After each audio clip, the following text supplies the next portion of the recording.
Well, here we are almost. We will be here in 1 minute.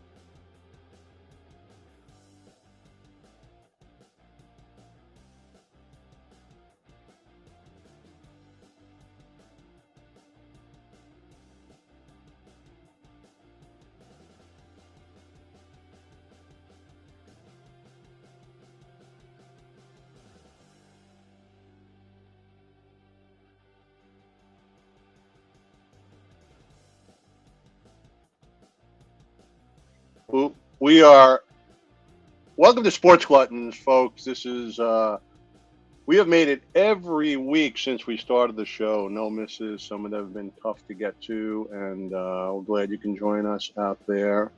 Make sure you share this to get more. We can get more viewers. So we are 2 weeks from the Super Bowl. I'll have a little bit of exciting news, more personal news than anything else to share, and we're going to discuss the Rams and who are they playing? The Bengals.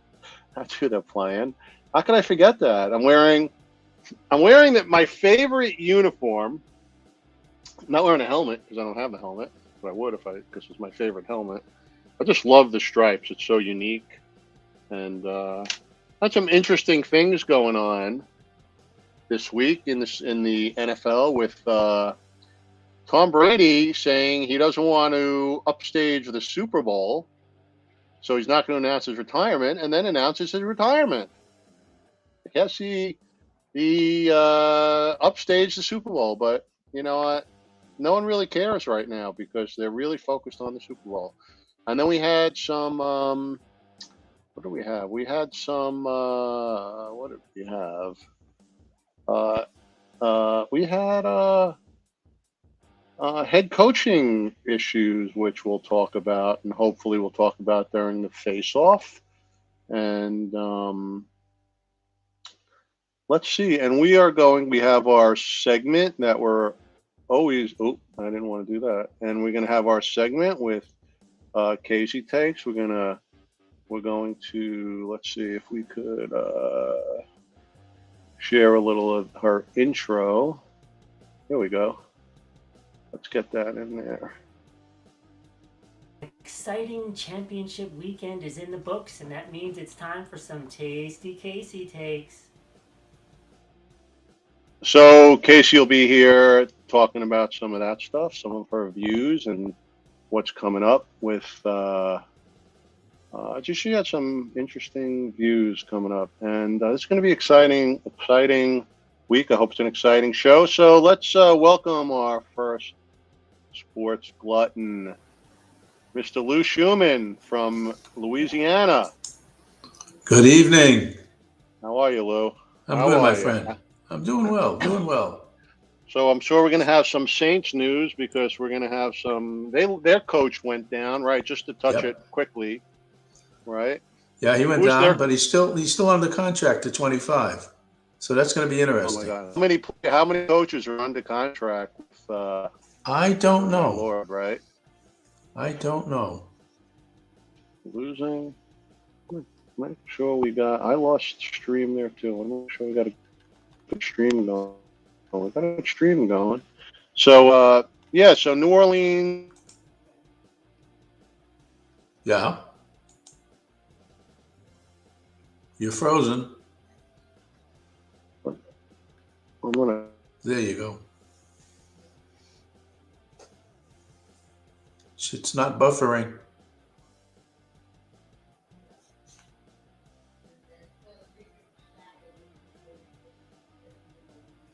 Can you hear me? Because you're frozen.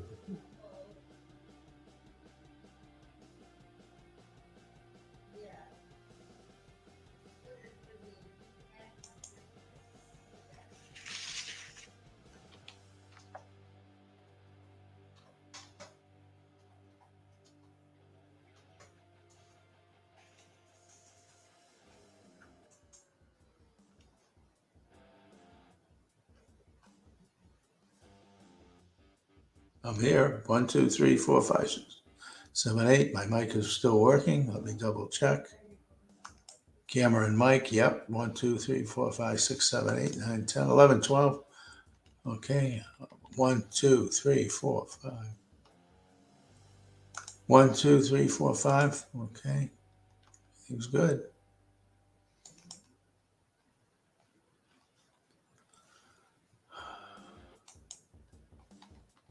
Let's leave this and rehook up. Well, there's me. There There's you Lou. are. There you are.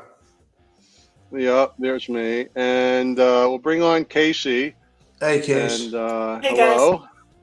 Hey, and I don't know what happened there, and I'm really hoping I didn't lose my show stream.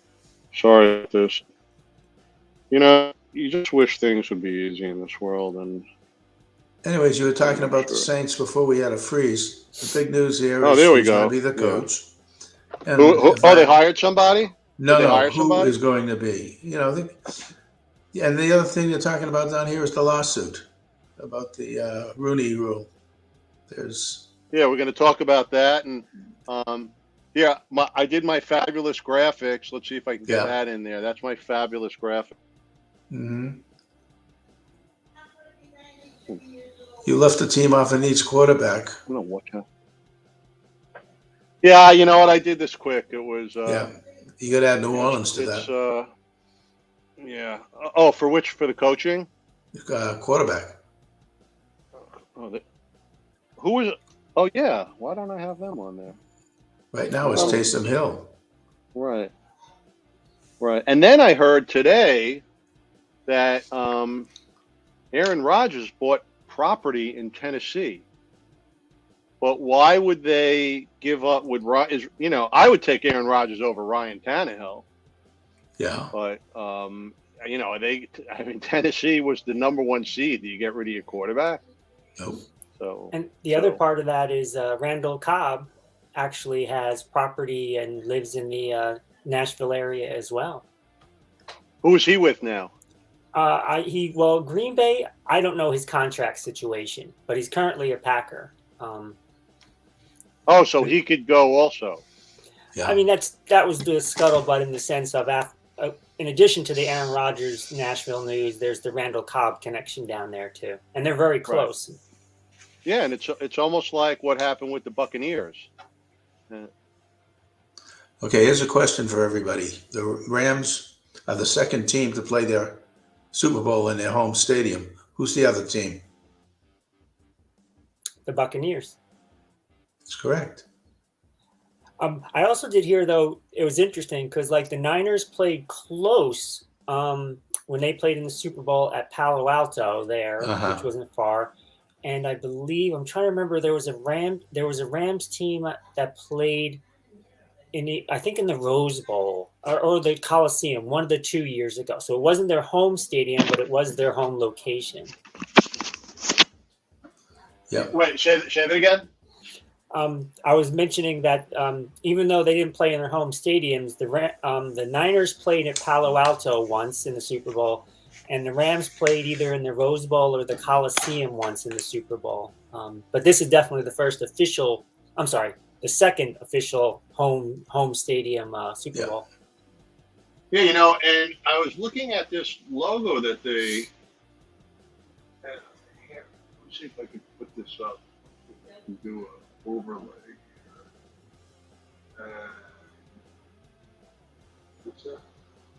So, if you notice in the little TV screen, it says Los Angeles Chargers. So I'm wondering if it's like a Chargers actually hosting it and not the Rams, because they both play there, and I think they designate one of the teams.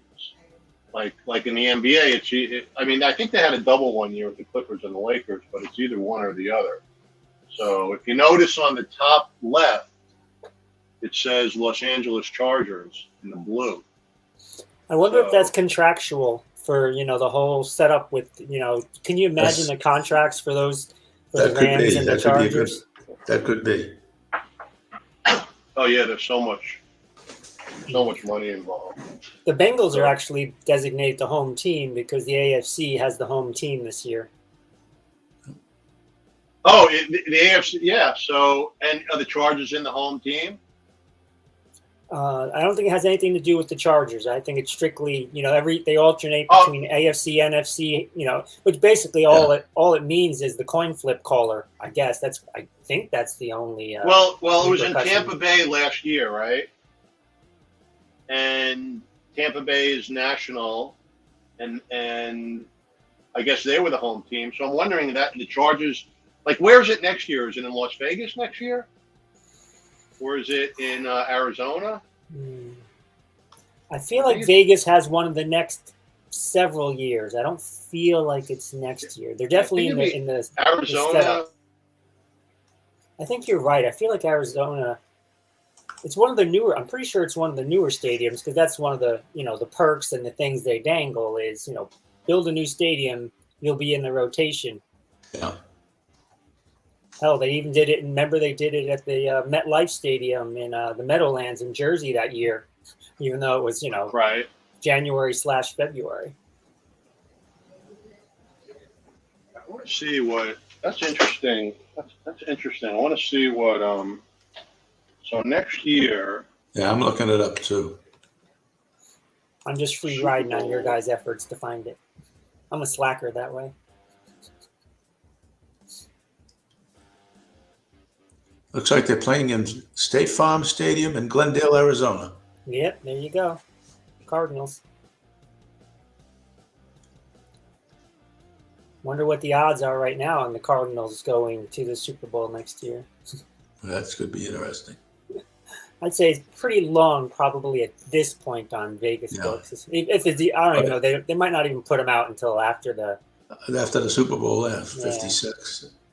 But yeah, it's the best. The odds are going to be in your favor. Take a shot. You never know. Mm-hmm. Yeah, I was hearing today some of the prop bets. One of them was, will the first kickoff be a touchback? That's one of the props coming up this week. Will the end or next week? I guess I should say. Yeah, we're being inundated because Louisiana just passed sports book betting. So all we're hearing is commercial after commercial. Got the Mannings, you got everybody, and it's like, please register with us. We'll give you $200 first bet. No, it's crazy, absolutely crazy. What's really nuts is how of course they wanted to stay away from Vegas and gambling all those years, and now during the games you literally have gambling ads for in-game bets. So it's not even you can bet how many hot dogs are going to be sold, for crying out loud. Color of the Gatorade. What's that? Oh, will the game end in a kneel down? That was another one that's prop bets coming up. Those are the funny ones. They're just kind of. I saw a couple of the Super Bowl commercials. They're interesting this year. I heard one guy say, an insider at a beer company said that there would be a beer commercial with a dog in it. That was one of the. Budweiser. Makes sense. That sounds like a Budweiser. A dog and a Clydesdale. They're the stars. Oh, they love that. Yep. Do you remember Spuds McKenzie? He was one for years ago. That was the George Patton type English bulldog, I guess it was. Yep. Yeah, that's right. Yeah. Oh God, I watch Follow the Money. It's a sports gambling show because when I go to the gym on their cardio machines in the morning, that's one of the channels they show. Yeah. So I get all of those I think it's out of the Circa Sports book in at Vegas. So they give you all of the the spreads and the props, and it's interesting how many bets. And they were saying, unfortunately, this probably won't be a great betting Super Bowl because people in Los Angeles might not come out to Vegas for the party because they'll stay home. And they say the Bengals don't really travel to Vegas that much, so they're not anticipating a huge. Their fans do not travel. You're right. The thing that's going to be interesting is 50 points they're saying combined. I think it's going to be half of that. I think it's only going to be 25 to 30. I think it's going to be defense and very little offense. That's my opinion. Yeah, especially if the Rams really get after Burrow, and getting pressure up in his face. That's to me that's one of the big keys to the game. Is he going to be flat on his back for most of the game or not? Yep, because the Rams have a wonderful defensive line. And the Bengals did a better job last week at protecting him. They definitely did a better job. But, this is a whole nother up-level step when it comes to the defensive unit. I wonder what the over/under is on a. Oh, there you are. Yeah, I'm having some streaming problems on my end, and I don't know what's going on. Well, Case and I are carrying it while you're checking. Yeah, but I know that guys could carry it. So, so we had who played this weekend? We had the Rams. Who'd the Rams beat? 49ers. I'm a little discombobulated right now. Sorry, and my allergies are killing me. I almost wanted to wear my sunglasses.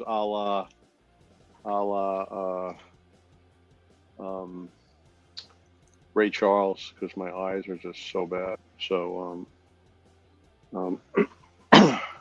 you could do your Al Davis with your sunglasses on. This stream. It's streaming fine. Again. Excuse me.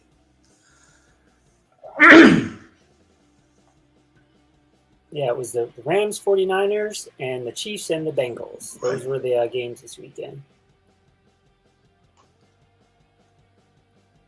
So, Lou, what did you think of the Bengals-Chiefs result? A hell of a way to end the game. We'll leave it at that.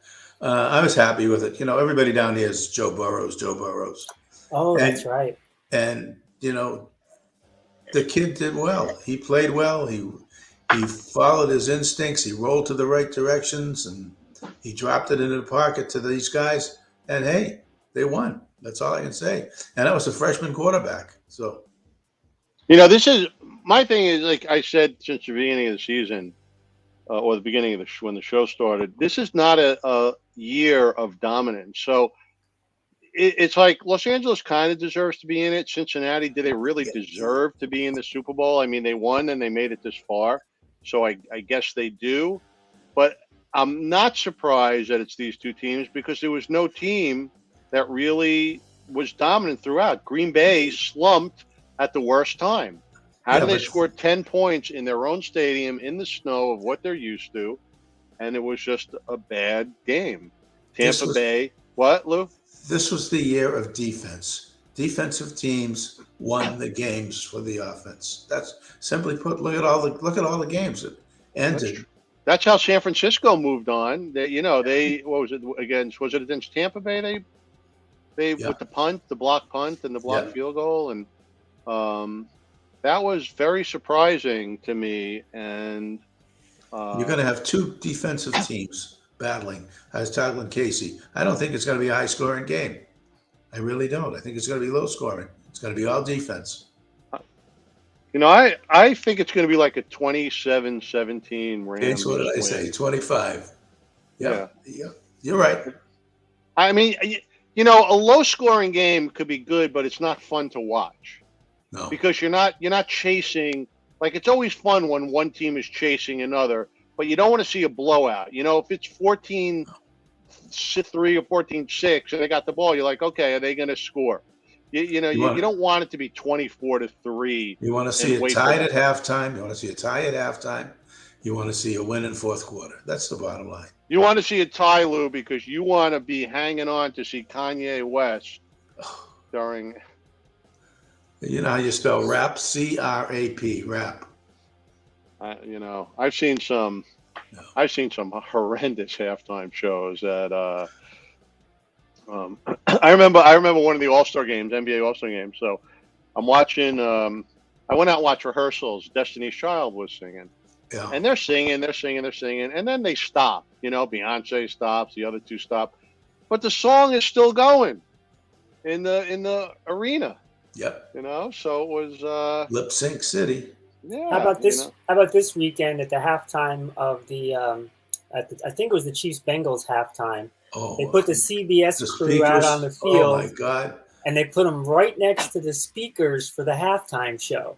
So the crew, Terry Bradshaw and Howie Long and those guys are trying to talk, and at the very same time, you have the halftime shows going. You can't hear a word that the commentators are saying because the speakers for the halftime concert are just blaring. And I was thinking, oh, someone's going to lose their job over that one. Someone in the production crew. They had that stack right behind them, literally. That was Fox then? If it was Terry Bradshaw, I misspoke. It was actually the CBS crew. It was the AFC game.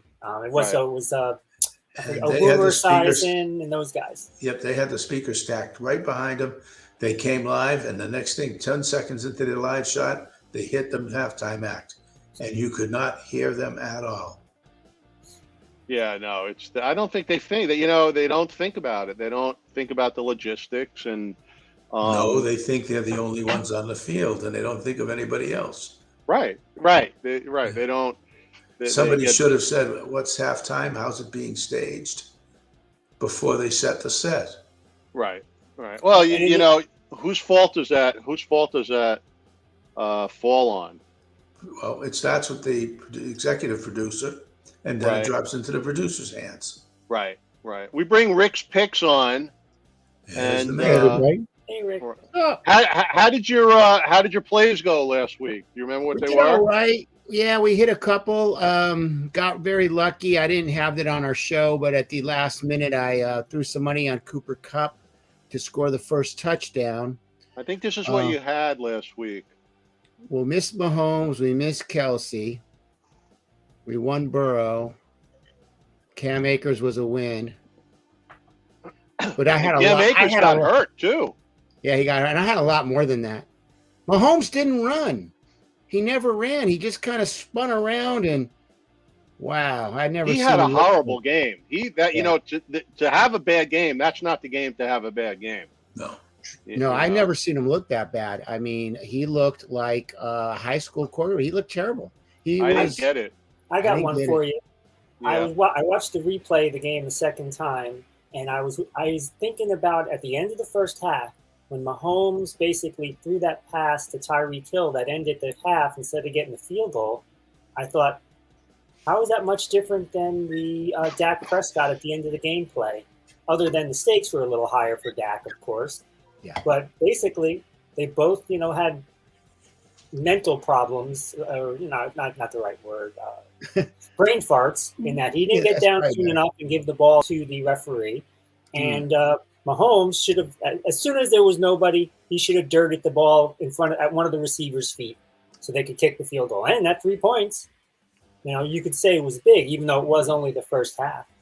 No, it was big. It was big. I mean, Mahomes completely choked that situation. He knew, you have to throw that ball within 5 seconds out of the end zone, get your field goal unit on. And that gave Cincinnati a ton of momentum. Did they get the ball to start the second half, Rick? I think Cincinnati. Did. Yeah. I think they did. Yeah, they did. So I was surprised, boy, when I saw the Chiefs run out to that 21-3 lead. I was like, yeah, this is what I thought was going to happen. And then it just poof. And then the defense. That second hit, he fell apart. Mahomes was just I don't know where his head was, but they just, Cincinnati was. And a bad first half, they adjusted very well. And you know what? We have let's go to this. Let's go to Casey. Among the reasons Bengals coach Zach Taylor deserves Coach of the Year consideration are his second half in-game adjustments.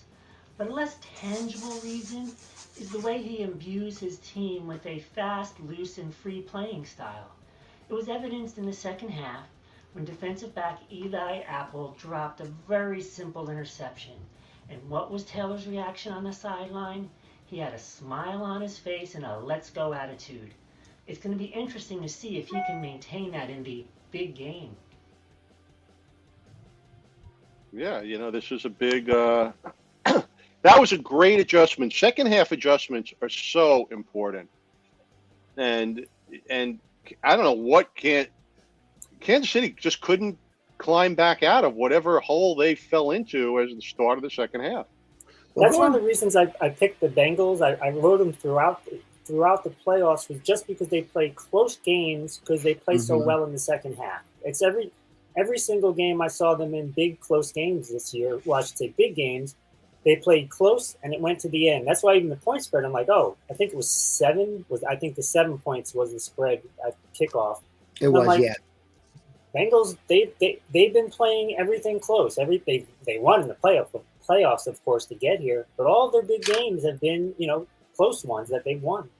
Yeah. Going back to Mahomes, it's interesting the way we as commentators, fans, we kind of anointed him the next greatest thing since Tom Brady and crowned him Hall of Fame king, and we're all guilty of that. Me as well. But I could tell you this much: not that anyone's ever going to be Tom Brady, but Tom Brady never lost that game. He never choked a championship game at home in New England, up by 18. It was just step on the throat time, So I think he has a lot to prove still with that loss, and it's going to. I wish he would come back. I hope he does a sudden change of mind, but like he didn't even lose that game. I don't know what was going on with their offensive line, letting in the guy to block the field goal and block the punt. And I mean, the guy just got in. I mean, who knows? I mean, after what we heard this week with coaches getting offered money to throw games, who knows if a player gets money to throw a game? You get an offensive lineman who doesn't have a lot, maybe he's not getting a lot of money. Who knows? But yeah. how do they get in 2 times to the Super Bowl champion? That was shocking to me. Their special teams was suspect a lot of the year too. The Buccaneers were not a very well coached special teams team, or actually penalties wise too. So Arians isn't known for being having well disciplined teams when it comes to penalties and special teams play. I want to pick up on something Rick said. It's funny because Mahomes, after his first Super Bowl win, you remember they were talking. I was not talking dynasty, but many were talking dynasty at that point. Oh, he's going to go on and win 5 or 6. And I can't credit the commentator who was saying this. They said he has a very freewheeling style of play, which doesn't lend itself, like a Brady, to consistent play. And I have said several times on this program, I'm very worried about Mahomes' mechanics. It's his style. I get it. He's freewheeling. He's a gunslinger. But so many times I watch his mechanics, and these off-platform throws and stuff are great sometimes. But other times they lead to picks, they lead to drops because the ball is coming at a weird angle, it's on the rise. So again, great player, I love him, but I'm not so sure about consistency-wise, AKA dynasty stuff.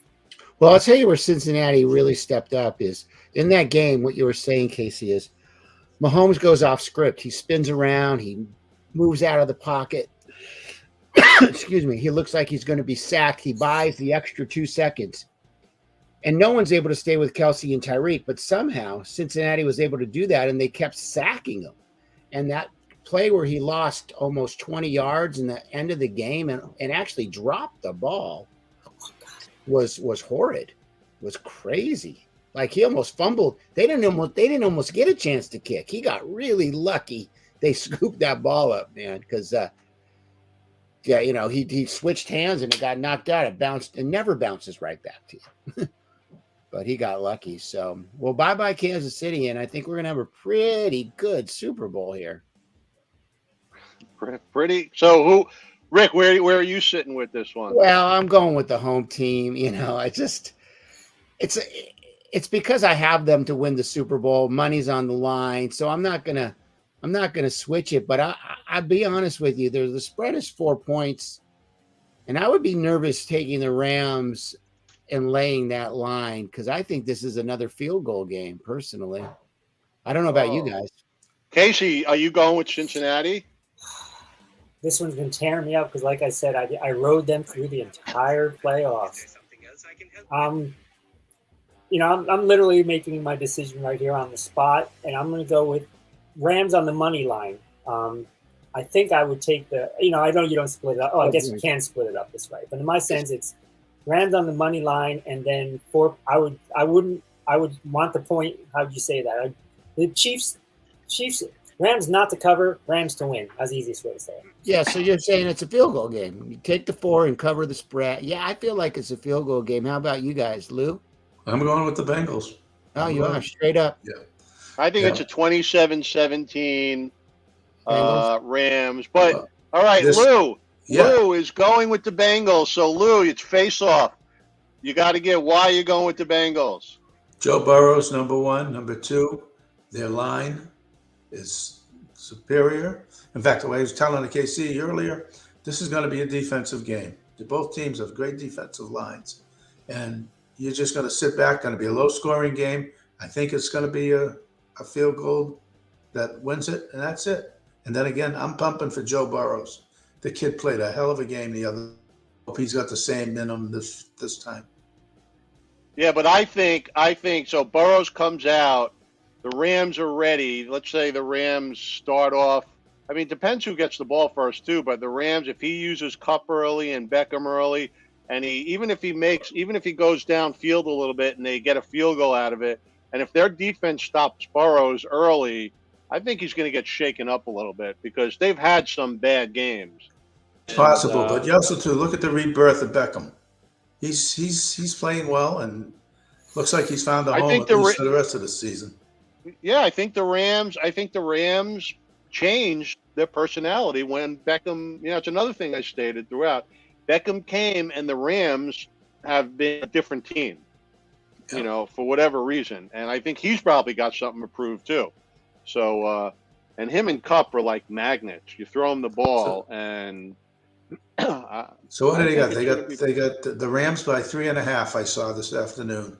Oh, so, I've seen it at 4. I didn't see it drop to 3.5. But it might be. Maybe people. Yeah, just before we went live, I looked and it was 3.5. So interesting. It's 3.5, 4. It's a tough one. It's basically the same thing. You can't really. You could push it 4, but you're going to lose in a field goal game no matter. Oh, absolutely. I just think it's going to be. I think it's going to be not a field goal game. I think it's going to be. You're going low score. I think Stafford's going to. I think Stafford's going to. I think the passing is going to go.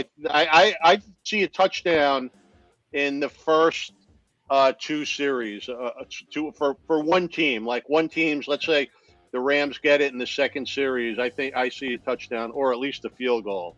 I don't see it 0-0 at the end of the first quarter. We'll see. I could see a 7-3 first quarter. I'm hoping to see if McVay learned from his last Super Bowl experience because he got really in his own, from all accounts, he got really in his own head that game, outfunked himself, playing Belichick, and was turned himself into knots. And I'm wondering if his game plan is going to be a little more simplified this time, and with the really using that run game with Akers and Michelle to set up the hard play action. Because he's got. Oh, the other thing is, does anybody know if Higbee is how he's progressing? Is he questionable going to play? Do we know? Yeah, it's a 50-50 proposition, and so is Uzama for the Bengals. That's the other one, Uzama. That was they won without him. To me, is also quite amazing. Yeah. He's underrated. Nobody thinks. Well, when you have 4 wide receivers like the Bengals, nobody guards Uzama. So when you have those 3 guys, Boyd and Chase and T, he's the last guy they think of, and he can catch, and he's big, and he's pretty fast. He's definitely underrated. Going back to the why I'm going to stay on the Rams here, I think it's going to be the defensive front of the Rams that changes the game. Now, Tennessee sacked them 9 times. I don't think the Rams will have that many, but I think they will disrupt some of the rhythm. But to Lou's point, Burrow's been unfathomable. He's been on you can't unnerve the kid, so it might not matter. But who can you compare him to? Who's the last rookie quarterback who's been like him? I can't even remember. No, I think they say Dan Marino maybe, because I think he got there as a rookie in his first year, but he never got back. And the Rams didn't dominate the 49ers, right? Weren't they losing? No. Oh, yeah, they were about to lose. They were down by, 4-10 or 14 in that last quarter? What was it, 13 points in how many seconds? Yeah, it was 17-7 maybe. going into And that was a terrible thing Garoppolo did at the end, throwing that interception, falling. He should have just taken the sack. Yeah, But it didn't. Did it really matter at that point? No, They were he was so going far down. back. Yeah, they were And, gonna. But I think the key was that kid. I don't remember his name, but he crossed up his hands on that interception. Skoranek. No. The defense in San Francisco had a pop fly. Oh yeah, and he just dropped it. Tart. Something. Jacquizzi Tart. No. Was it Apple? It might have been Apple. Apple was the Bengals game. Okay. The Rams, the Niners received the Niners defensive back was again, his first name's tough. It's like Jacquizzi, but the last name is Tart, and that was one that was just that was big. That was It was a pop fly. It was an easy catch. Yeah. And that caught. I think if he makes that play, they win basically. But so that's that was not a that wasn't dominating. So and there was turnovers and Garoppolo, I think he kind of announced he's going. He's headed somewhere else. So, did he announce something like that? Yeah, he kind of intimated it, and is Trey Lance? Is that the guy? Is that his backup? They want him. Yeah, they got to play him. They moved up and used picks to get him, so it's time for Trey Lance. I still think Jimmy G is capable. We're going to add Eric to the mix here. Hey, Eric. Hey guys, long time no see. How are you? All right. So Jimmy G, where could he be going? I mean, there's a lot of teams that need quarterbacks. You know, here, my graphic right here. It's my graphic. Who needs quarterbacks? Pittsburgh, Houston, San Francisco, Buccaneers, New Orleans. Yeah, you got them all. I don't know about Tennessee. I think they'll keep. The only thing about Tennessee, I read it earlier, was Aaron Rodgers just bought land in Tennessee, in Nashville or something. So, but again, Tennessee was a number one seed. Would you can't get rid of Tannehill? I guess you could for Rodgers. I would. Yeah, but that would be bad blood for Tannehill. But then you send him somewhere. Because I'm not a big Tannehill fan anyway. What about Tannehill going to because it's got Rodgers has to be a trade. Remember that he's got to be a trade. Now, if you're the Packers, some would say, well, you don't trade within the division. You don't want to have him in the NFC. But on the other hand, if you're the Packers, are you really worried about Rodgers in the NFC? Because you're going to be pretty bad with Jordan Love. So you might as well get. To me, if you're the Packers, you get the best deal possible, regardless of the division. You might get beat by Rodgers a few times or something in your own division, but that's only going to last a couple of years. Whereas if you get a really good trade for Rodgers, I'd go with that over thinking I don't want him in my conference. Right. But would you go? I would think that you'd want to get like a good young player. I think they've been talking Denver a lot because didn't the OC go to Denver? Or I mean, they hired the OC as the coach, right? Yeah, you're right about that. They've been talking about Denver, but then a lot of people are saying, does he want to compete against Mahomes and Herbert? They got some pretty good quarterbacks, and you got to deal with Burrow in the AFC. And plus, and then think about it. Maybe would he want to go? Who else went to Denver? Like Manning was in Denver. That was it. And that was it. Yeah, I think so. Manning went there late and won, and he could barely throw, and he still won. Yeah, he won because of Von Miller's defense. Yeah. He was a liability at that point. He never messed up, right? He just knows how to manage stuff because he's so cerebral with the game. He was able to keep it ahead of him and not just choke out a game like he didn't Jimmy G it. He's not going to do that to you. You know what I liked on the TV side? I forgot what team it was. They were showing a guy number 99. I don't remember who it was. He was a defensive guy. And then was he talking about Aaron Donald? Yeah. And then they kept showing him, and then he made that great play on Garoppolo at the end. He was a Rams guy, right?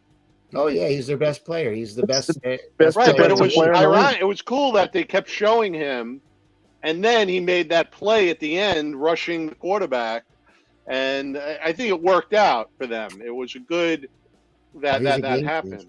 He's a game changer, and that's why I think the Rams are gonna win, because I think he's gonna wreck the game for Burrow. But Burrow has been unfathomable, man. He is just hard. He's slippery. He really broke Kansas City's back in that last. Every time they had him, he gained 9 yards. He just slipped out and ran for first downs. It was wild, absolutely wild. But I think the Rams have a better chance of beating the Bengals than somehow Kansas City. So I think they got lucky. They're going to beat them. I don't like the 4.5 though. But I don't know how much you guys have already talked about the game, but I did put a bet down on the Rams, $30 after they beat Tampa Bay in the regular early season. So I'll clear 270 if they win. No points. I'm excited about that. Well, you might as well go to Best Buy and order something, because it's probably going to fall your way. Same with me. Hopefully. I put 100 on the Rams in August at 11. Oh wow! At 11-1. Oh my God! So you're looking at 1,100. I am. No points. Oh my! That was a good bet. Yeah, it was. It's like they were hyping him up, and with the Matt Stafford coming, I'm like, let's you must be stoked. Have you ever won that much money in a bet? That's close. I've won more, but because back then it was up in the air. No one was solid. So the Rams didn't have Von Miller or Beckham either. No, but you knew they were going to be good though. They had the coach. They had they had the running game. They had the defense. But the Packers in Dallas, I think, looked better. Yeah, that's why it was 11-1. They were way lower. Packers, Dallas, and the Bucks were all way lower odds. But Eric, what's your take on the game?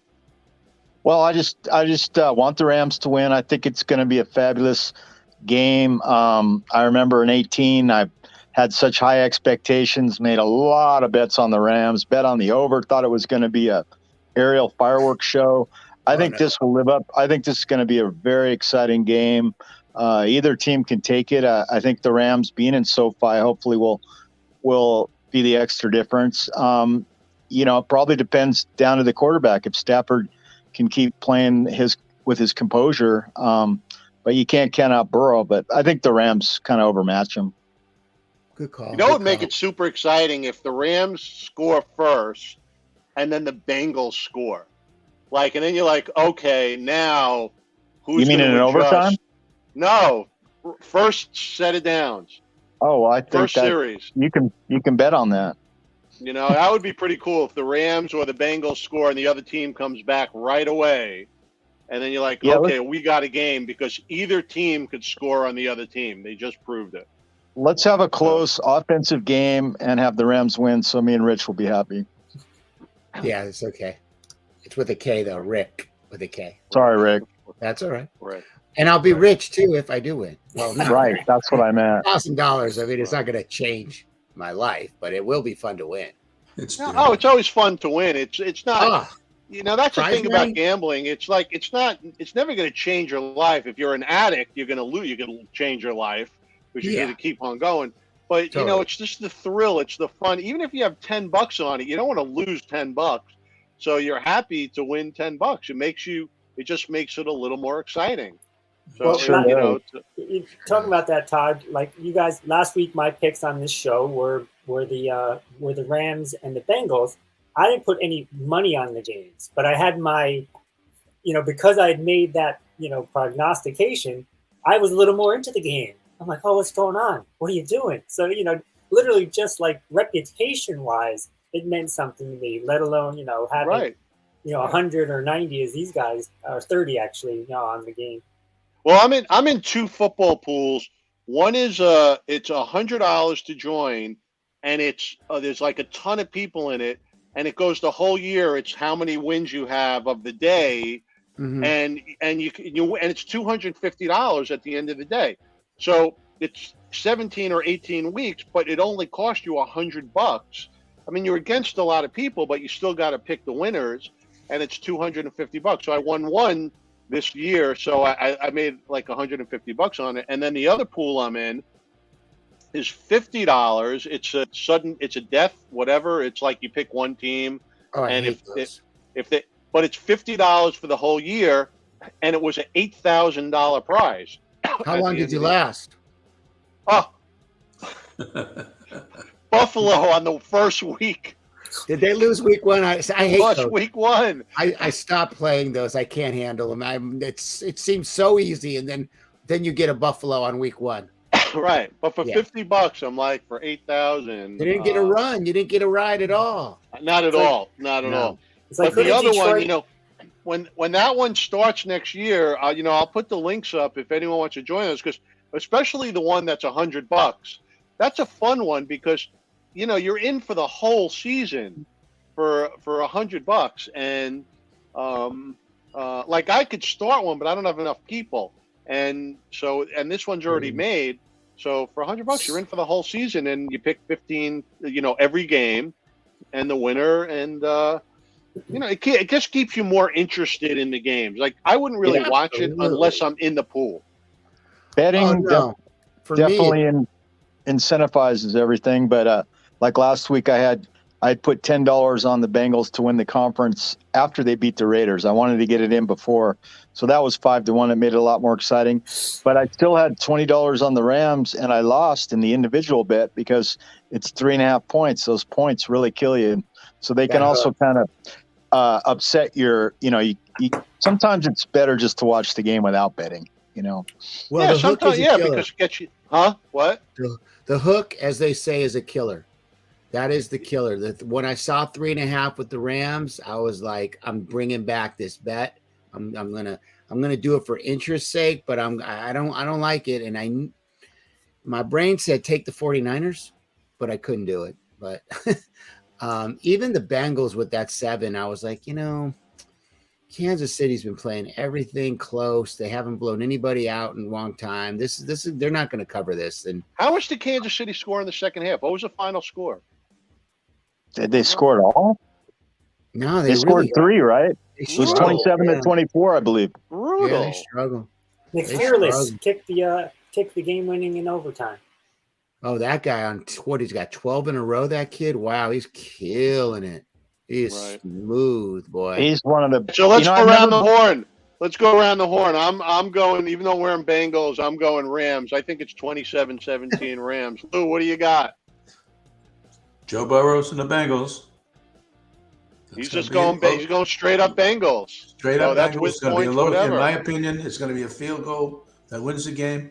It's not going to be the 50 that they're saying. It's probably going to be 25 to 27 points, and that's it. That's my feeling. Casey, where are you looking? I'm going with the Rams because of the defense. I don't think the Rams will cover, though, and I'm thinking 4 points as the spread. Ooh, tight game. And Rick? I'm going Rams, but I also don't think they're going to cover the spread. Wow. I got them covering. I got them by 10. Eric, where you going? Probably 24-20, not covering the spread. Wow. Well, What's all the right. over-under? We're going to see what happens. We're going to head into the head coach thing real quickly. But before we do, I have like a little exciting news. At least it's more exciting for me. I think I told you guys last week that I'm doing the pregame show for NBC. And I found out it's a 5-hour show. But then I got a call. And this was pretty exciting. And they said after the show, the pregame, they want me to roll over and be part of the game graphics.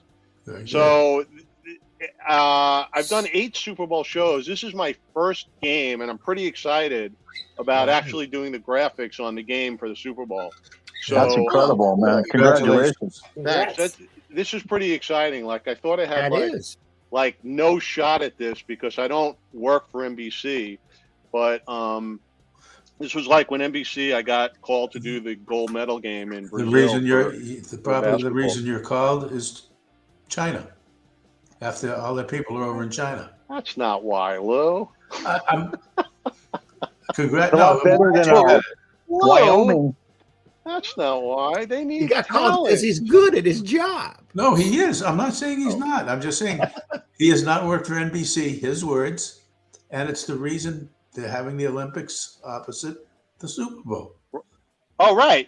But also in Brazil in 2016, I was a request to do the gold medal game for the men's basketball but it's pretty exciting. Like I never did a game, and I'm pretty excited to do the Super Bowl. And Isn't it kind of hard to concentrate without like becoming a fan? no, because I'm not really like a super fan, and I get into the game like this is like the show is like that we're doing here, the analysis. I really get into the analysis of the game. Like for instance, remember when the Rams who they play? New Orleans, Lou, right? Wasn't it in the conference finals when they had that pass interference that wasn't called? Correct. Yep. Remember that? And they said oh, the game was called on that. And I'm like thinking about it, and it's like the game, that's not where New Orleans lost the game. New Orleans had the ball in the red zone like 5 times and scored 1 field goal. That's where they lost the game. They didn't lose it on the pass interference. They had plenty of chances. It was a bad call, but they had plenty of chances to score. So I'm curious to see who the crew is for this Super Bowl. What was that? I'm curious to see who the officiating crew will be for this Super Bowl. Oh, you know what? Wait a second. We have a thing. Casey did something on that. Wait, let's see if I can get that in here. Let's see if I can get that in here. Here we go. One of my favorite parts of the championship weekend was that the games were not over-officiated. In the first game, the refs even got together a few times and picked up some flags. In the second game, other than a taunting penalty I didn't agree with, it was the same thing. And to be honest, I don't need a bunch of delay of game penalties. I'd rather have a free-flowing game. I kind of hope they pick one of these officiating crews for the Super Bowl. That's well stated. That's a great analysis. I was so nervous when the Rams were making all those great defensive plays that they were going to get a pass interference. That was really a good point, Casey. Yeah, it was. It was better than the week before, where the referees were getting in the way of the ball and holding the ball, and the delay of game penalties, and for the Dallas game. Yeah, exactly. That's what I'm talking about. That was ridiculous. I mean, at least stop the clock or something, but don't hold the ball and then there's a delay of game penalty. We need some good officiating on that. So anyway, you'll have another feeling on the game when you see the graphics. You'll probably feel it better. You'll bond with the game more. So let's move on to the coaching fiascos that's been going on this week. And I wonder the opinions, because Brian Flores and another coach comes out with accusations on Jackson. Yeah, right. And of course the Miami owner comes out and denies it. I mean, he's not going to not deny it. Of course he's going to deny what, saying that. But how does a coach throw a game? I mean, does he call bad plays? How do you think you do that? I think you sit your best players at times. You don't have your best running back in for a key third down. Game management. Those guys are smart enough to call a play they know is not going to work. Do what Mike McCarthy does. I mean, we've seen plenty of those too. Those kind of plays that don't work. You can question a lot of things on those. Those little like screen passes on third down, and what are they thinking on those? Or he could call a run on a 4th and 1 or 4th and 2. I think a coach can manipulate the game quite a bit. Just his whole energy for the week. So what do you think? What do you think about Brian Flores coming out? I think he's like they said. I think he's the Rosa Parks of the. He's so courageous. He was still up for 2 jobs that he might have gotten. I mean, I think what he sacrificed his whole career, his family's future. Unbelievably courageous. I hope he has some kind of documentation of the games or with John Elway. I don't know how you can document that kind of stuff, but I think the text really speaks for itself, and he seems like a really together guy, and I feel sad for him personally, kind of that he's like going to sacrifice. Maybe he can get a job in college, but I think it was pretty dramatic. Pretty dramatic. What about the Belichick email? I think he's getting a job. But Eric, I think he'll get a job this year. Yeah, but it's what this thing also points up is that disparity where they hire these minority coaches for 1 or 2 years and fire them after 1 year. I don't think that's been brought up enough. The statistics on how these coaches just kind of are place setters for a while. I think that's a big part of the lawsuit. Some do deserve to get fired. As a Charger fan, Anthony Lynn wasn't a good coach. I don't care if he was green or blue. He deserved to get fired. So, well, right. He had 3 years, but I mean, Four. I think there's been since Mike Tomlin, I don't know, or before Mike Tomlin, there's been 122 head coaching hires, and 10 of them have been African American. But Eric, I'm gonna face off with you with this one. So, he sounds like he came out, and we could talk about the Rooney Rule after, but he seems like a little bit bitter, and I'm wondering if this bitterness comes through in his interviews. Maybe he has problems with people. I mean, no one's talking about it, but who knows how he comes across in an interview. Well, I happened to be at a hotel relaxing yesterday, taking a day off from life, and I watched every interview, MSNBC, CNN, CBS, and he came across very cool, very collected. I think it's weird. Yeah, but so did Antonio Brown, right? No, I've never seen Antonio Brown do a coherent interview on national. Yeah, at the end of the whole thing, he comes out. He sounds very normal, like he's got a good point. Well, I wasn't. I was kind of interesting timing, but I haven't heard anything negative about him. I've heard a lot of positive reinforcement. I just think he's a very brave soul to do this and sacrifice. The one interesting thing is there were no great white players.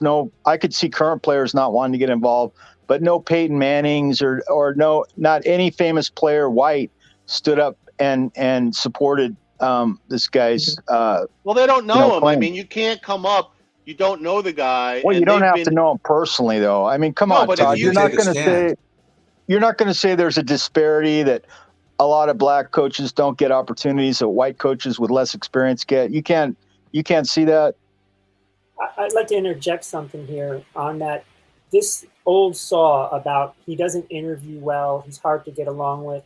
You look at Eric Bieniemy. All we've heard over the years that he doesn't interview well, and that's why he hasn't gotten a head coaching job. Or he doesn't call the plays. Andy Reid does. But lo and behold, who is getting jobs? This guy, what's his name, O'Connell, just got it. Conley or O'Connell, I apologize. I can't. He's, Sean McVay's offensive coordinator coach, and suddenly he doesn't call any plays, really, and he's got a job now. So, that's almost like a subtext or a pretext that guys don't interview well. And one other thing on that, this week in a press conference, can't remember which owner said, he was introducing my coach, says, he reminds me a lot of me. Well, what black coach reminds an owner of himself? And let's face it, black men who are intelligent and have a presence, unfortunately, they are feared in those rooms at times. They're threatening, exactly. They're threatening. And so you hire who you feel comfortable with, who you know. But when I say didn't interview well, I mean, if he comes in with an attitude, like he comes and say, I'm not going to, I know you're not going to hire me. I mean, it depends what kind of attitude you come in. Plus, the Dolphins had a weak schedule. The last games, they won a lot of games, but it was a weak schedule. It's not like he proved himself as a coach. That's not true. Oh, come on, Todd. True. He went 8-1, and the year before he went 10-6 as a coach. He totally proved himself as a coach. What was he like, 24-25 or something? They were a terrible team. They were terrible, and they had a quarterback. Where did you come up with he didn't interview well? I haven't heard any. I'm not saying that. I'm not saying that, but no one's going to say he came in with an attitude. I'm just saying because he came out so quickly. Like, he didn't even let the interview for the season finish. Like, he just came out very quickly. They've been done for a month. He got fired because he didn't take the bribe. He didn't throw games. That's why he got fired. They didn't get their draft pick. That's exactly why he got fired. And that's why the lawsuit happened. I don't know. I heard he got fired because the quarterback couldn't stand him. You keep saying that, but I haven't heard that from anywhere else. I'll find it. Find it because I think he got fired because he wouldn't take the bribe. And it's not just about him. It's a class action suit. He's the brave one. A lot of guys are going to jump on this lawsuit. Bill Belichick was the brave one for messing up his tweet or his text. He must have done that on purpose. No way. I don't think he accidentally. Why would he all of a sudden have that guy's name? It's happened to me before. I've texted somebody named my Daniel. Mom got sick texted recently. Oh, sorry. Yeah. No, please go. Go, Eric. My mom's had a health crisis, and I get all these texts all the time. I've probably sent texts to the wrong people 3 or 4 times. It's really easy for that to happen. It is. Especially I got 2 Daniels in my phone right next to each other, with both last names start with E, and I've often sent text messages. Luckily, nothing that was embarrassing, to the wrong guy, and then you catch it and say, "Not meant for you." Right. The problem was he congratulated him on the Giants job, which the guy was going to interview for. I mean, that's where the cat came out. I mean, he was like, "What the frick?" Like, don't you think that Rooney Rule? The Rooney Rule is a horrible rule because if you don't have an intention of hiring somebody, but you're going to interview them, it's a waste of everybody's time. Everybody should be hired on quality alone, and it's just like, oh, I am forced to interview a minority person, and I'm not going to hire him. So what's the point of forcing me? Well, not like he's not going to suddenly convince me to hire him. Now, if I like Brian Flores, I go, oh, you know what? He had 8 games in a row. He won 7 in a row. I want to talk to that guy. At least it's an honest interview because you're not, if I'm a minority and I'm thinking, oh, I'm only being interviewed because of the rule. Why am I wasting my time going? But if there's no rule. If I could get in. Go ahead. Real quick, Eric, if I could get in. I'll give you an analogy a little bit. Sometimes when I do audition tapes for roles that I think I might not get, it's because I want to get in front of the casting agency and at least be out there. The Rooney Rule, one of the intentions is at least to get these guys in front of the ownership that they might not get in front of at all, because you never know. They interview well, but the owner thinks, I really don't want him. I want someone else. And then one of the owners talks to another owner and says, I interviewed, Raheem Morris, and he wasn't the right fit for us because we didn't want a defensive coach. But he might be good for you. Or so that's one of the reasons, because they just weren't even getting in those rooms. It's like the offensive and defensive coordinators. I believe right now there are only 11 total black offensive and defensive coordinators with in a league that has 58% black players. Yeah, 70. I've heard 80. I've heard 80. I've heard 70%. No, I've heard 58%. It's 58 this year. Was close to 70 last year. Okay, thank you. You're right.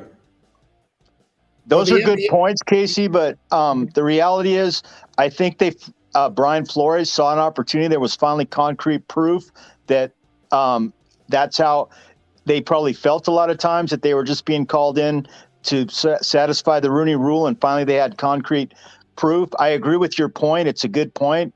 But the bottom line is these 32 owners, I believe one's from Pakistan and the rest are white billionaires. They're afraid to entrust their franchise with a black man.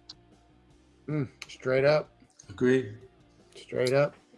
Now, the NBA seems to not have this problem, right? They got, I think, 13 black head coaches out of 30 teams. Right. That's 43%. Bill Russell was a coach in the 60s, man. Yep, he was a coach player. Yep. Yeah. Well, I was reading some stuff on it, and it all stems back from like when they would kind of try to, if you were a black quarterback, they'd kind of steer you away from that position, which is a problem, because if you see, there's been a lot of coaches that are quarterbacks, or even if they're not great ones, they turn, like the guy in Indianapolis and some of the other ones around the league. But I think that is changing, as we can see now. There's several more black quarterbacks starting this year. And as they get older, maybe, it'll be easier for them. But nonetheless, there's so many qualified guys today on the sidelines that deserve a shot and are probably, hopefully will get one. But yeah, they've really messed this up badly. But why isn't Eric Bieniemy a coach? We talked about the guy from Tampa Bay, Brian Leftwich seems to be very capable. Talking about that, it's like, Aaron Brooks. remember when the John Gruden thing happened? Wasn't that the thing with the emails? That got squashed pretty fast. Remember they said, Washington and this and that. That got squashed. I wonder how fast this is going to get squashed. In that regard, Todd, something that's interesting is that the NFL's immediate response to the lawsuit was it's without merit. And, okay, if you want to talk about the class action part, the hiring part, but think about the part about the throwing games thing. And think about Deflategate. We spent 18 months, I think it was, intensely investigating Deflategate. And here we are now, we have this throwing games, and their first reaction is without merit. Now, in the last day, I think they saw that was not the best thing to say, because they've come out now and said we're going to fully investigate. Which is just the throwing games part. And one last point on that is think about being a black coach. You have very little rope, and now your owner is saying to you to intentionally throw games. You're basically sabotaging your future as well. $100K for a loss. We lost somebody there. Yeah. He. Who knows? I mean, he's probably telling the truth about the games, but $100,000 to throw a game. How much was he making? I wonder how much he was making to begin with. So, that franchise ownership has been such a horror show too. So it's sometimes you look at where this is happening. The fact that it's happening in Miami, where the owner made them pick Tua, for example. That was an ownership decision, is my understanding. And it's not the best place in the world. If this was, against a franchise like, let's say, the Giants, which, even though they haven't been doing well, they're not a horror show when it comes to their internal. It happens in Washington. Right. So Brian Flores was making $3 million a year and one of the highest paid coaches in the NFL. So that's not one of aren't the higher paying guys making 5 to 8, 10? John Gruden's making 10. He would have only made 800,000 more if he lost every game. But what he kept saying in the interviews is it's about integrity. It's an insult to the game. It's an insult to the players. The players, no matter what team they're on, are playing for their future contracts, and you're hurting players by taking that. Problems that she doesn't take care of within 20 years. She'll be like me. Yeah. Okay. Good night.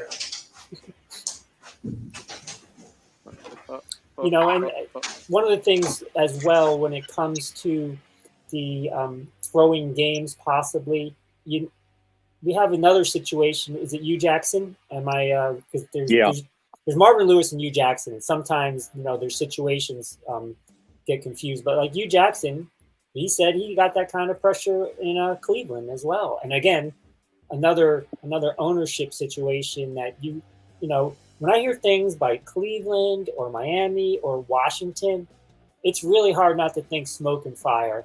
It's just so difficult because they've just been so horrific the last few years. Well, the Cleveland thing, because I listened to an interview today specifically about that point, and Hugh Jackson was interviewed, and that wasn't like where he said they said it had to be losses. It was all kind of analytics, like high draft choices and a bunch of ways to cloud it over from being that deliberate. But you mentioned New York, and I believe while they don't have the bad reputation of Ross and the Washington owner Snyder, I don't think they've even ever hired a black coordinator. But I am a little surprised that Denver's in the lawsuit and making accusations that someone looks hungover. Like, how do you prove that? And why did you lump them into that lawsuit? What do you mean? What do you mean hungover? What do you mean? That's one of his assertions. He said that they came an hour late for his meeting when he was interviewed in 2019, John Elway and other executives, and he had this. He used that wording in the lawsuit that they appeared to from a night of drinking. They appeared disheveled from a night of drinking the night before. The allegation is basically that that was another sham kind of interview. That it was basically just to meet the rule. But how do you prove someone's hungover, and that they were late? So who made that accusation? That's in the lawsuit. Brian Hughes. That's part of Brian Flores is part of his lawsuit. Yeah. See that's what are you going to? That all of a sudden detracts from your other stuff. It makes it, what's the word? Gilding when you try. What? You could say it's gilding the lily. That old expression about you're trying to put a little too much into it, maybe that you shouldn't have. That's going to be the counter allegation, is that basically you're grasping at straws with that one, and maybe the problem the NFL has is that the overall picture of what they've done over the last couple of decades doesn't look good. So these allegations, no one is like shocked at any of these allegations. I just don't feel like there's anyone who's thinking, oh yeah, no, this is totally off the wall. Todd, you're not. Yeah. You don't see the point. You don't think there's inequities in hiring in the NFL? No, I'm not saying that. I'm saying is that a guy that all of a sudden doesn't get a job. There's still job openings.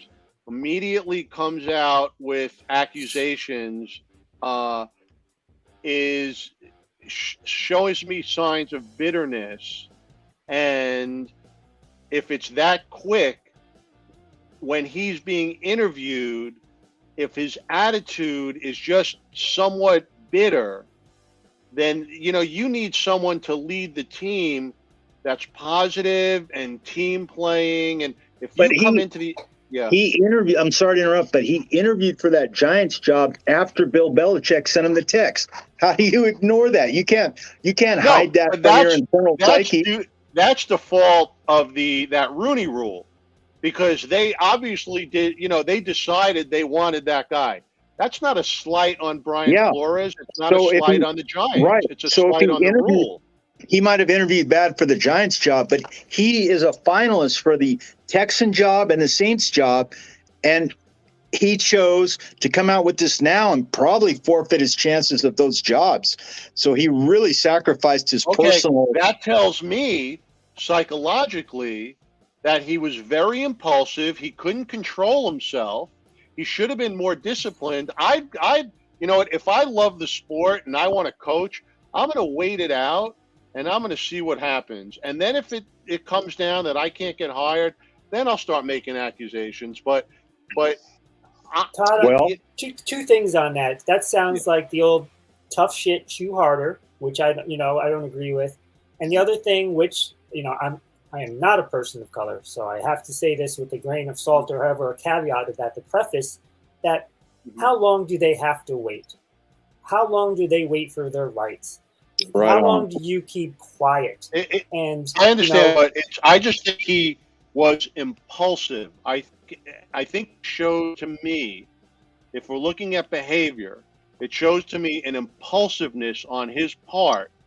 And if that's the way he is, that could be the way he coaches, and we don't hear about it, but he could have a problem with players because he has an impulsive attitude, just like that Jacksonville coach when he went and kicked the guy and did this. You can't compare him to what's his face. Todd, I watched this thing wall to wall yesterday.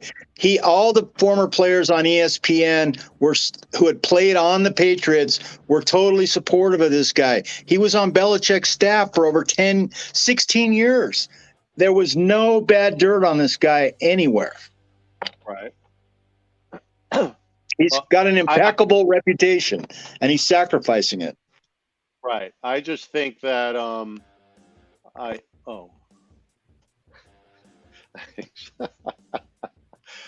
sorry, Lou. No, it's all good. I had your mic down because. But as I said on the show several weeks ago when we broached the coaching way before this even happened, right. I take offense with like that Campbell guy on the Lions or Staley, who just had 1 year as a defensive coordinator, and they're getting these jobs, and people like Bieniemy and Leftwich aren't even interviewing. Hey, Todd, would Yeah. you? I never asked for this, but would you mind playing my last take today? Because I think it addresses this. It's about the Texans. I don't like to ask, but it's very. I think it's All right. germane.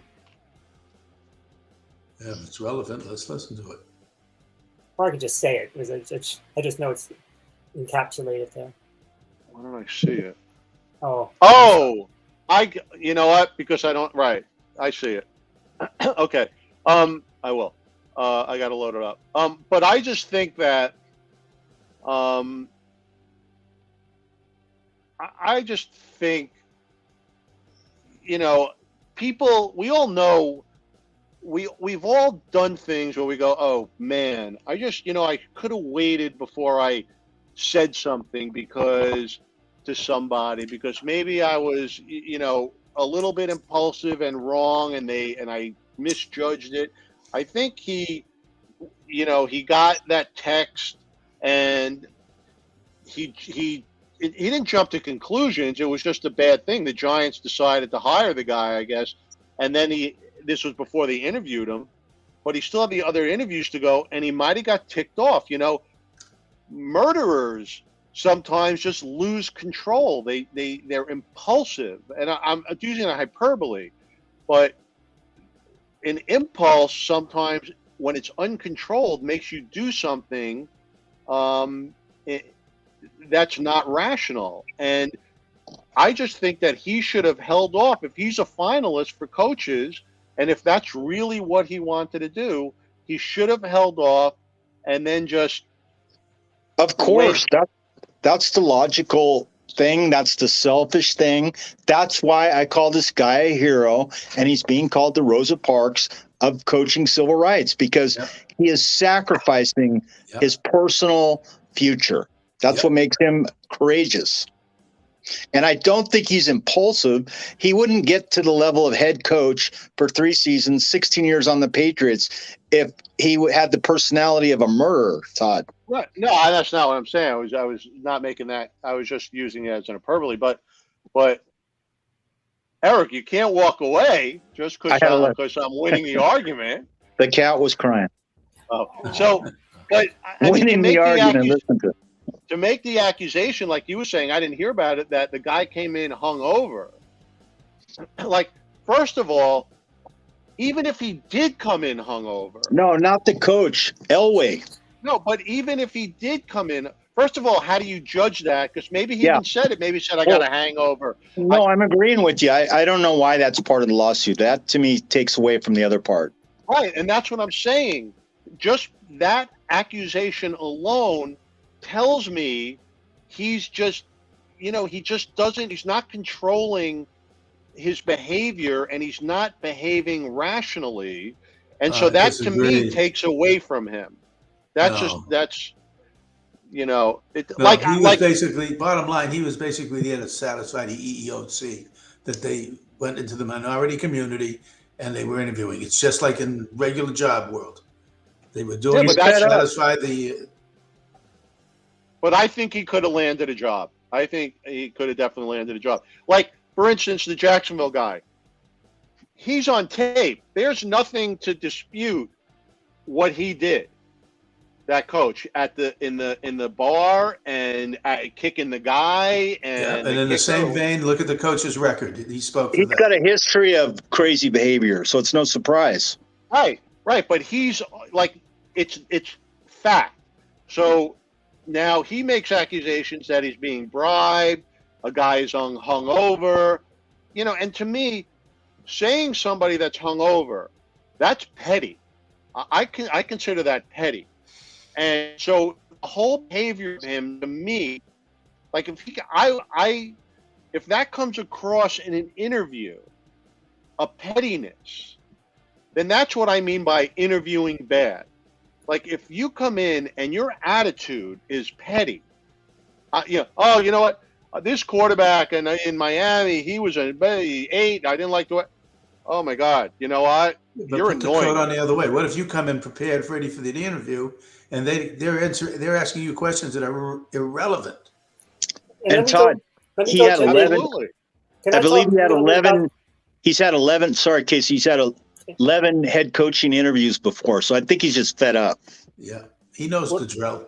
What I was going to say was, I was an attorney and I practiced law and filed and drafted complaints. And one of the things that the decision in that complaint to put in the Denver item is, of course, when his attorneys are interviewing him, getting all of the facts, they're going over every interview he's had, every time he's felt like it was just a sham. And they get all the facts from him. And then they have to decide what's going to go in the complaint. And when they're doing that, they're also looking toward, they're trying to make a prima facie case that will uphold from a dismissal, motion for dismissal.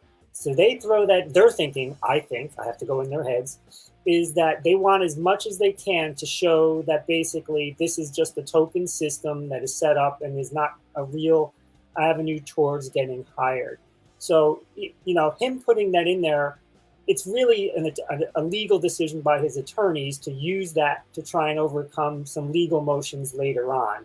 So, yes, maybe it was a mistake. It's a judgment call, but I don't put that on him as him being petty. He's just going based on what his recollection of the interview process was, probably throughout his interviewing career. Well, we're gonna see how it all plays out. It's just too bad that I would have liked to see him get hired, and I would still like to see him get hired. And maybe there's going to be an owner that Hey, there she is.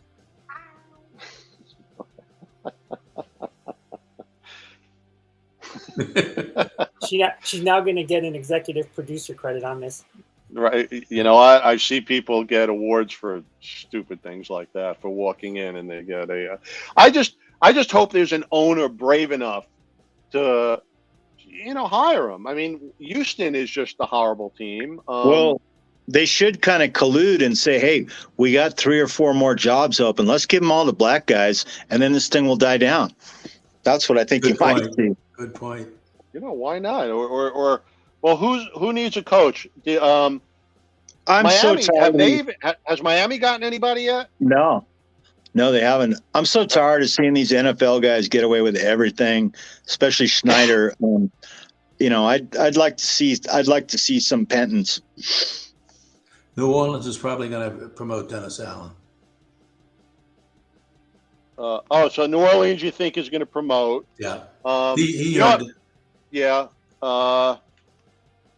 The other, a lot of the staff. The Giants hired somebody, right? Yeah. Hey, Todd, there's another coaching situation I wanted us to talk about, and I can't say the guy's name. The Raiders hiring McDaniels instead of the guy that took them to the playoffs and the victory. Yeah. What do you guys think of that? Where did McDaniels come from? He's from New England. He's been their OC for years. That's a tough one because it's still, you got a guy that's been in a winning system for a long time. Got the rings to prove it. So, he's all about this is a second chances thing for him because he really didn't do well in Denver. And so the question is, because he turned down a Denver job or turned down one job, Colts job. So this is, did he learn from that experience? And can he do better this time? Because he certainly has the credentials when it comes to everything else. I don't think there's any question or criticism of his qualifications. It's more that this guy that's never been a coach, this positions coach, took the team as far as it did, and the players love this guy. They were really sad when when he got replaced, especially Carr. Yeah, that's a tough one because he brought in all that chaos. He brought him through, and they did okay. And you could have kept him, and you had momentum, and you had a personality going. And what about Chicago? Did Chicago hire anybody? Yeah, someone I can't think of. The defensive coach, Eberflus is his name. I forget his first name, which is interesting. See, that could have been a good. Because they have a young quarterback they really have to develop. So whoever they hire as their offensive coordinator is going to be a big deal because he took on a defensive head coach. Poor guy had a terrible offensive line. The guy was running away every play, and And where else could Florida? Well, Miami is not going to go back to. Denver hired somebody. Yeah. The OC from Hackett, I think's his name. From the Packers. That's right. Hackett. Yes, thank you. So we still got Houston. Houston's already interviewed Josh McCown twice.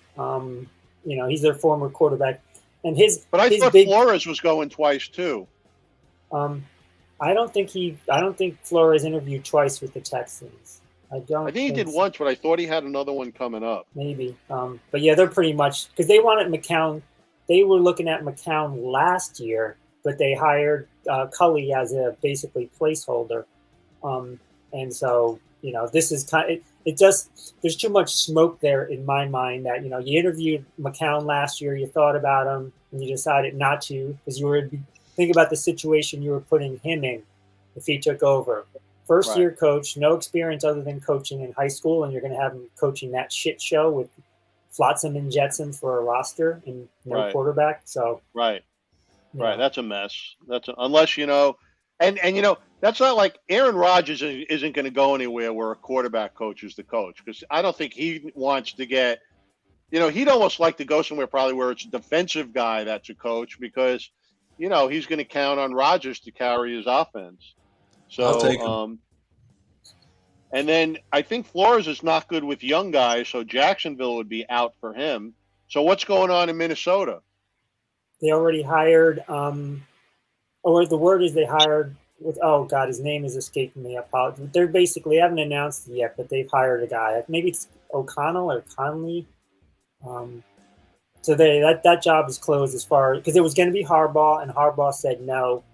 And then so they went with a young guy. They went with with the Rams offensive coordinator.